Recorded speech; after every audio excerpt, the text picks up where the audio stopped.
What happens when you hear that, when you are addressed as an iconic Islamic man in a country such as India? What is your perception of that statement? We all respect our faiths and religions respectively. I am Islamic by birth. I am a Muslim. I'm a practicing Muslim. But I am also a modern Muslim, I like to believe. I think this iconic status that has been given to me, and I was telling in the car ride here, it is quite important. I take it very seriously. And I hope somehow through my work, somehow the way I speak about Islam, somehow through the kind of things I do. Yes, I'm frivolous, I joke, I say a lot of strange things to a lot of people, but I'm a deep thinking person. I hope the youngsters in this country do take a cue from what I do. I'm pompous enough, I'm self-obsessed enough to think that I have done sort of good things to be recognized as an icon, as an Islamic icon. And I think people need to understand Islam from a modern point of view. But I'm very proud that I also think, yes, I'm an Islamic icon in this country, and the youngsters should take some kind of teaching from my work and through the things that I say. And hopefully it will give them a better understanding of their own religion, their own life. And I love young people to come forward, work hard, do it with a lot of edge, do it with a lot of gusto. Is it frustrating then that you've achieved so much and you've been on platforms, addressed your thoughts, you were revered globally, nationally, and yet when it comes to the release of one of your films, you have to drop your title because of certain pressures? Yeah, when I was, if I was younger, yes, it would be disturbing. But now I've started to understand, and I would like everyone to think about it when they go home. Why are we becoming so impatient? I don't understand this at all. I mean, is the world moving fast? That's why we have to keep up with it. We have impatience in everything. I think we have too much information, which is wonderful, through the internet, through all the channels, everything. I think we are just getting so many things so fast. I think everybody also has started believing there is access to so much visibility via the media now that you can have your 15 minutes of fame very, very fast. I think this level of impatience, this level of I think it's lack of education also somewhere. I don't know enough about things and I overreact and I sit on a motorbike and throw a kerosene bomb at my house because, you know, you've misunderstood the song. The song was, I can't sing, but the song is Rab ke hazur mein kasmein bhi kha li, duniya ki auni boni rasmein nibha li. Which means, you know, in the presence of God, I've done stuff and I've done the regular things people do, but still, I've never found someone as beautiful as you.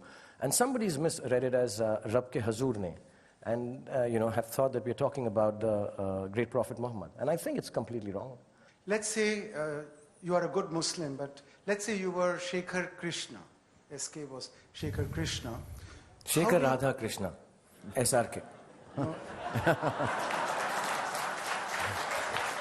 Shekhar Radhakrishna. Yeah. How do you perceive people would react in terms of their love, in terms of considering you an icon? Some people hate you. How would you perceive that? So if you were a Hindu, how would you see the reaction to you? Would you be still the same? You would not perceive any differences, or would you? I don't think there would be any difference. I think that's what the point I was trying to make, really. That I've never been made to be aware through my profession or otherwise about my religion in this wonderful country. I find it really strange when I hear it also. Art and artists do have this little tendency that you don't really consider who is from what community, what sect. You just like it or you don't like it. I would still smell as sweet, whatever name you call me by. The youth aspire to be cricket stars or film stars today. Yeah. And how do you foresee their future and the future of the country? I think fantastic. I think every youngster should be encouraged. I think cinema and art forms and all art forms have reached a level where it is commercially viable. If not so right now, it is, because the corporates are also entering and they're doing a great job. I think it is a great business proposition. You know, when I was growing young, everybody wanted to be a doctor. And then, did I say when I was growing young? Yes, apart from other things. I'm Benjamin Button. Okay, yes, I'm growing young. Yeah, when I was growing up, everybody said, "Oh, let's be a doctor," and "Oh, let's be an engineer." And the girls wanted to be all stewardesses and air hostesses, you know. These were the professions. I remember, I'll tell you a little story if you have time, if you want to throw me out. My aunt is, I tell this story to everyone. My aunt is in London, 35, 40 years of general practitioner, doctor, been working there. Her son has a British accent and everything. She's very educated and big doctor, and I remember my film Bazigar had released, so that was the first time. I was 27 when I'd gone to London. I never traveled abroad, and I went there and I met her, and I was very proud. I was a big star because my first film had done well, second had done sort of well, and Bazigar, so I was like already a star, and she's from Hyderabad, and she met me, and she loves me like a son, and she said, "Beta, मुझे बहुत अच्छा लगा, ये सब तो बहुत ठीक है, but तुम काम कब करना शुरू करेंगे?" And I'd done 6-7 films, you know, and this is now with an educated lady, you know. So when you were growing up, when I was growing young, yeah.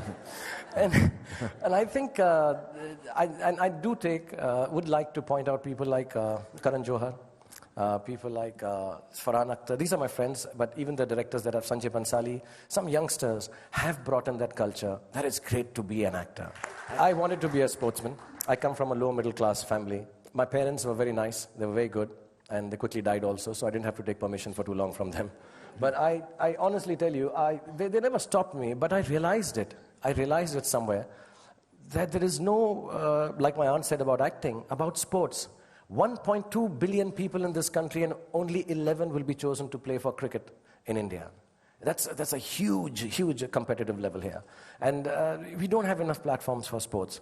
And I would also like to say a lot of hatred would reduce, coming back to the topic here, if we are sportsmen. Because it does teach us to be sportsman-like. It does teach us sportsman spirit. How would you like to give the message through your art or through any other media from our generation to the challenges of change? Because we have got the oldies this side, we have got the youth this side. Everybody refers to them. Nobody refers to our generation. We are in midlife crisis, yeah. Yes. Yeah.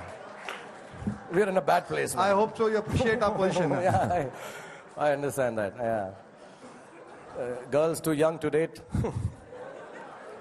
Okay, but I honestly say, you know, I think through our actions, because I think there's two ways to look at this. One is, hum in dono ke beech mein pis gaye hain. I don't understand the language of the youth, and sometimes I disagree with the generation which has come before me, and I'm like, listen, this is old.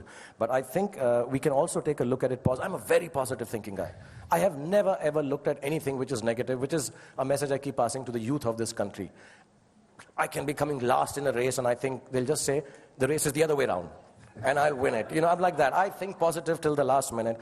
Well, let's try and learn from this side.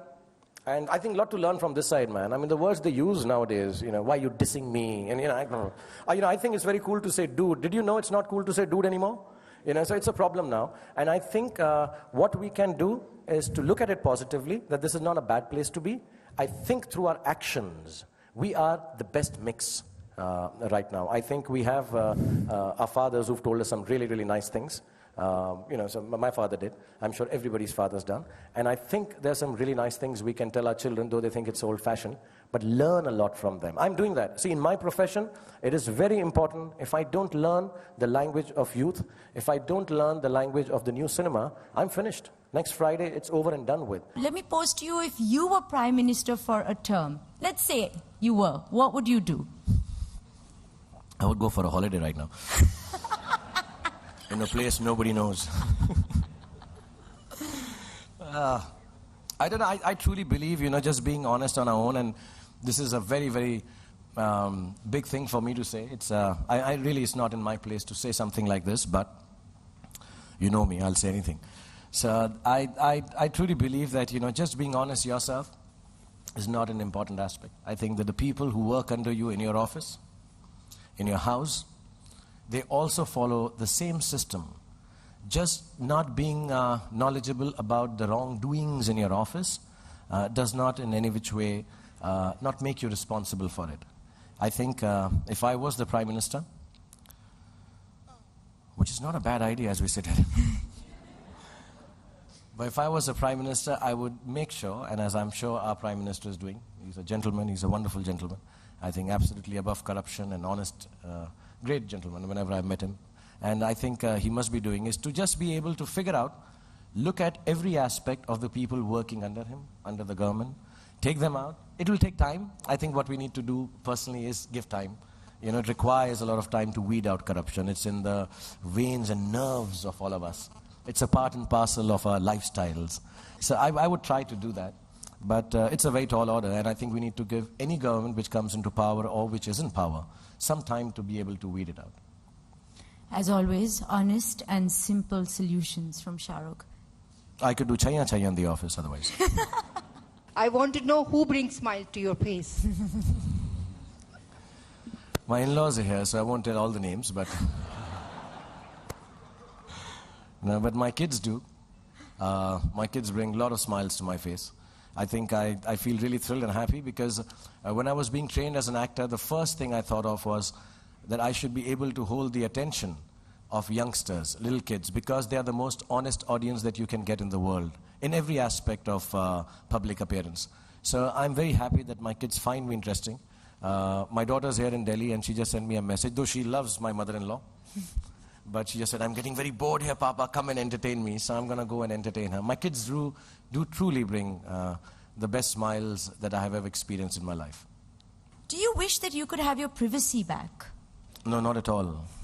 Yeah, not at all. I said this in one interview in my documentary, that all my life I have worked so that I can be recognized. I want thousands of people to scream my name out when I get off the airport. I want girls and little children to tear my clothes off. I've worked very hard for this, and then I find it very stupid when I see stars wear dark glasses to hide their faces. I think I want to be recognized. Given a chance, I'd give my left arm and right arm to be recognized and have no privacy. I want to be known, I want to be disturbed, I want to be troubled by as many people for as many years possible. Do you agree with the other serious people in your fraternity who say, don't call us Bollywood, and yet after so many years, you're not part of an industry, so-called? No, I'm not a serious guy at all, but whenever I go to a serious function or a gathering like the India Today Conclave, which I've been told is a very serious gathering. So I'm really restricted by my wife. She says, don't speak stupid, don't try to be funny. People who are funny are considered jokers and jesters, they're not taken seriously. So let me tell you, I'm a highly intelligent guy. I'm so smart, I could be smart-assy actually, but I need to control myself, and I have no problem. See, Bollywood is now, you could fight this earlier. I used to find it strange that it's just kind of a, like you have Lollywood, you have Tollywood, you have Bollywood, and you'll just go on like this. But now it's been accepted. It has actually become more of a, I don't know, it's like a noun now. It's just a term. I don't take it too seriously. I myself call it Bollywood. When I say Bollywood, I mean Mumbai actually.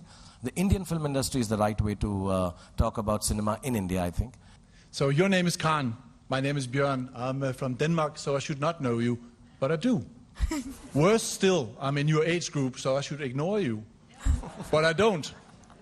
So there's quite a few of us who know you and do not ignore you. And we now know that you are known for your films, for your sense of humor, and for your, well, scientific approach at times. Now, how would you like us to remember you? I don't know. I'd like to be, at this age, I'm passing through midlife crisis. There are things I do which everyone tells me is midlife crisis-like. But I have started doing one of the things is to think that how do I want to be remembered? If at all I do good enough work to be remembered. And I'd like to be remembered with one line that, sorry, speaking in third person, but here is Shah Rukh Khan. He should be remembered for the fact that he tried, and he tried very hard in whatever I did. So yeah. Is there a six-pack still hiding underneath that sharp suit? Yeah, the four-pack is there.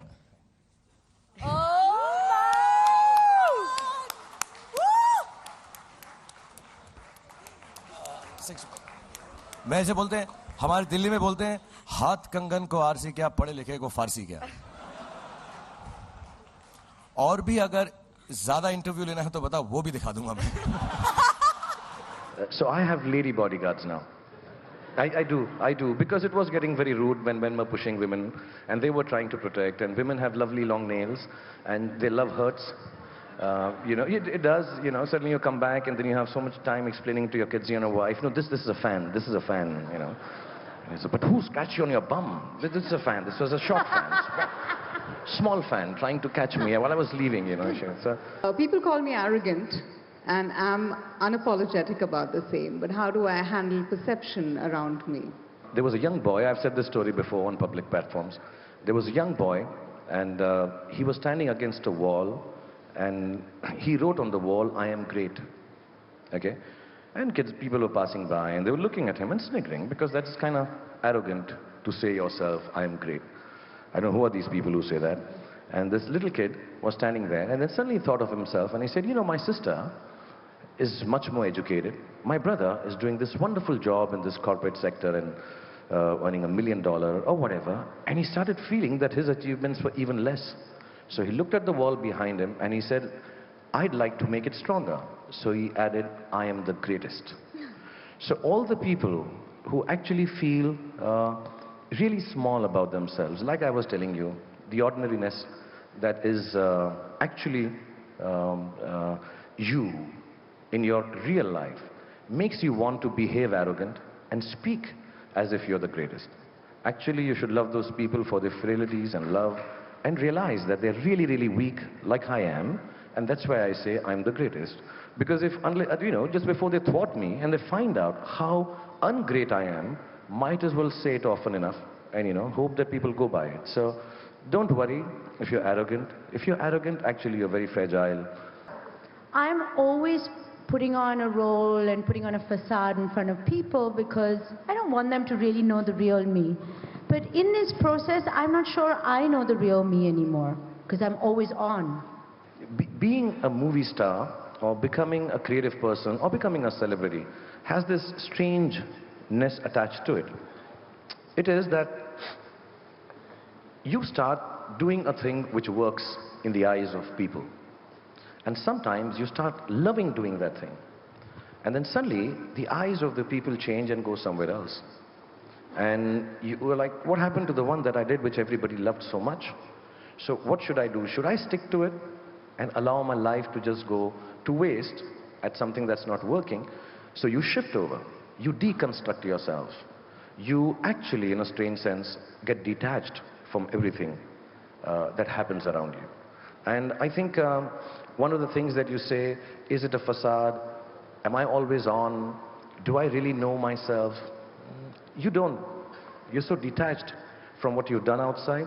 And somewhere down the line, you've played so many roles and so many parts and done so many things to entertain people that sometimes you don't know whether I cry like Devdas or Devdas cries like me. I don't know if I've gone for somebody's funeral. Am I play acting those tears, or are they actually being felt? Because sometimes when I'm in front of a camera, I cry and it's very heartfelt, and I know this one came out right, this one got out right, but I can't tell the difference. The lines blur, There was a time when I knew when they said action, there was a line. Action meant I'm acting. And cameras used to make sound about 3 years ago. They were not electronic cameras. They used to make a big sound. Bzzz. So there was the sound which happens, action. Bzzz. Oh, this is the unreal me. Now it doesn't make no sound, and the line has got very, very blurred. So I don't even know, though they say action. There's no sound. And I don't know what's happening. Is it the real me, or is it the actor me? So you lose that sensibility. But is it not frightening to not know who you are fully, that be so detached that you're on, you have these heightened emotions like crying, everything, but you don't know if they're real or not? And does it matter even? No, it doesn't matter. It doesn't matter. There's no great thing in, this whole spiel of turning around and saying, I know myself. And what comes out of it? What do you know about yourself? And why knowing yourself is more important than knowing others or not knowing others? It's all right. We give such self-import to ourselves. I know me, who I am. I know my mind. I know my heart. I am doing the right thing. We'll convince ourselves of whatever we do as the right thing. I'm an old parent, older. I've just had a kid, and I'm just wondering, I've received the adulation, the stardom, the success. But there is a void, there is a fear in me that as I grow even older, I won't have the time that I needed to at that time to spend with my children. How do I deal with that? Yeah, that's an issue. That thought comes. Last night it was there very strongly in my head. I mean, one way to look at it is keep yourself healthy, so you last longer. A six-pack helps. It does, yeah. Play a little of football. I don't know. This is a strange question to me because the presence of a little child at an age of 50, just before surrogacy got illegal, I'm really sorry, I just want to make that point. It was legal that time. Is a good thing. It's a good thing. It makes me come alive. It makes me see innocence. It makes me feel innocence and love in a different way, which perhaps gets a little jaded as you go along. But having said that, will I be there to do the same things I've done with my older kids? Yeah, that's a worry. That keeps you smoking less, drinking less, exercising more. And I would like to give him at least 20 years, 25 years of my life, because that'll be only fair. I always said this. I think the only thing my parents were very unfair to me was that they died at a very early age, when I was 15 and I was just about. So I hold that against them. I wouldn't like my children to hold that against me, that I wasn't there. So I'd like to be there to embarrass them at parties. I want to be there giving them advice which is completely out of context and irrelevant years later. I want to be finding about their personal lives when they're hating me for doing so. I want to be cumbersome and troublesome to my children. And that's why I'm working with younger girls. That's my excuse. Oh, that's your secret. Just to keep up for my child, that's all. I'm not doing it out of any midlife crisis. I'm only doing it so I feel younger, you know, and I get in touch with the younger me, the real younger me and all, so that I can be with it for my younger kids. Okay, Shah Rukh, I have an audition with Karan Johar. He wants me to perform one of my favorite Shah Rukh pieces, but with 3 different emotions of as if I'm completely in love, I'm extremely angry, and I've just lost a dear one. Could you help me with this, please? Yeah, you should tell Karan Johar. Shah Rukh Khan ने खुद कभी 3 emotion नहीं दिखाए, मुझसे क्या बोल रहे हो दिखाने के लिए? और शाहरुख खान को छोड़, तूने कौन से 3 इमोशन दिखाए कौन सी पिक्चर में जो मुझे 3 emotion? Which is the first emotion that you want to practice it? I'm going to make you practice it. So, which was the first one you wanted to? Love. Love. Love, love, love. Love, okay. Come stand then. For love, I have a simple trick. Just have to keep the hands out and all, yeah. Maybe stand in front. Do the Titanic with me. Yeah. One hand. The other hand, keep the mic in front. हम एक बार जीते हैं. I know, if I whisper in your ears, you'll be stupefied. You can't do anything unless I'll stay with you. Say it after me. Okay. हम एक बार जीते हैं. हम एक बार जीते हैं. हम एक बार मरते हैं. हम एक बार मरते हैं. गर्दन मत हिलाओ इतनी जान. Sorry. प्यार में गर्दन नहीं हिलानी होती. नहीं हिलाऊंगी. ओ फिर हिला दी. लड़कियों को अच्छा लगता है इंटेंसली उनकी आंखों में आंखें देखो. Just see the difference. Okay, वैसे हम एक बार जीते हैं, हम एक बार मरते हैं, शादी बेकार. Look into the eyes and say हम एक बार जीते हैं. हम एक बार जीते हैं. एक बार मरते हैं. एक बार मरते हैं. शादी भी एक बार होती है. शादी भी एक बार होती है. और प्यार. और प्यार. Okay. Heavy breathing while wooing a girl sends the wrong signal. Heavy breathing after having wooed the girl, good signal. So point to be noted. हाँ, please keep this. You can't say हम एक बार जीते हैं, एक बार मरते हैं, शादी भी एक बार होती है. No baby, that comes later. Yeah. Got it, sir. Okay. कुछ होता है अंजलि. कुछ होता है Shahrukh. Yeah, okay. Can we have the lights off, please? तुम नहीं समझोगे. तुम नहीं समझोगे. Tell me the second emotion you want me to do this in. Anger, oh dear. Anger हो गया. बड़ी पैन दी ऐसी एक बार जींदे हाँ. गुस्सा मुझे आता ही नहीं यार. मैं गुस्सा के हम एक बार जीते हैं, हम एक बार मरते हैं, शादी भी एक बार होती है. तुम नहीं समझोगे अंजलि. कुछ होता है. Which was the third one? Loss. Great loss. Sadness for a great loss. Dialogue change कर लेते हैं. It'll be easier. देवदास का कर लेता हूँ. थोड़ी वैरायटी भी मिलेगी. कौन कमबख्त बर्दाश्त करने को पीता है. हम तो पीते हैं कि यहाँ पर बैठ सकें, तुम्हें देख सकें, तुम्हें बर्दाश्त कर सकें. पर एक पारों की याद है जो भुलाए भूली नहीं जाती. तुम नहीं समझोगी अंजलि, कुछ कुछ होता है.